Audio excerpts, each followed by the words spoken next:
आगे है बरसात पीछे है तू। অনেক হয়েছে আর না, আমি সব কাজ করব, তুই রিল বানাবি।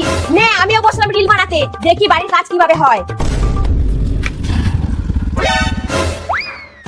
এ দিদি, ও চলে এসেছে, দয়া করে বলিস না আমি রিলস বানাচ্ছিলাম তাই রান্না হয়নি।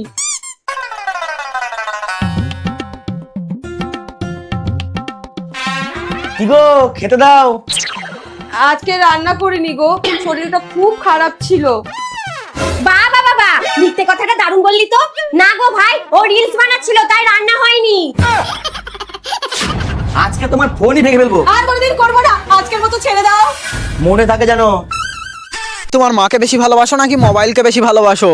যদি তুমি তোমার মাকে বেশি ভালোবাসো তাহলে ভিডিওটিতে একটি লাইক করে চ্যানেলটি সাবস্ক্রাইব করে দাও। আর মোবাইলকে ভালোবাসলে কিছুই করার দরকার নেই।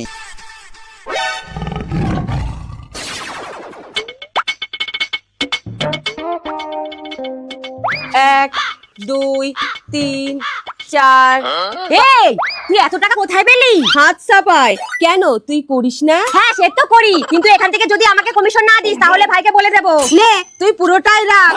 বাহ, তুই কি ভালো রে, আমি শুধু শুধু তোকে খারাপ ভাবি। কি গো টেবিলের উপরে লাইট টেবিলের টাকা ছিল, তুমি দেখেছো?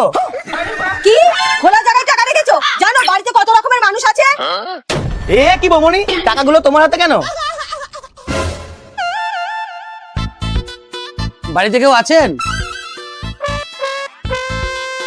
বলুন। লোনের কিস্তি নিতে এসেছি। যা, এইবার কি হবে? এই টাকাগুলো দিয়ে দিলে তো লাইটের বিল দেওয়া হবে না। একটা কাজ করো, তুমি এত তাড়াতাড়ি চলে গেলে। চলে গেছে। ওহো, এটা তো খুব খারাপ হয়েছে, আমার চোখেই জল চলে আসছে। হ্যালো স্যার, দিনু দাস লোনের কিস্তি না দিয়েই পরলোক গমন করেছে।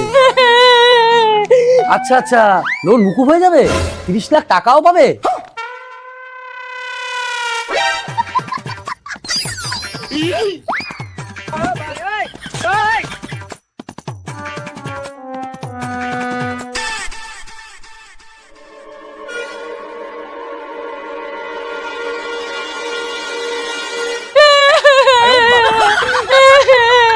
স্যার একটু ভালো করে শুনুন না, 30 লাখ পাবো তো?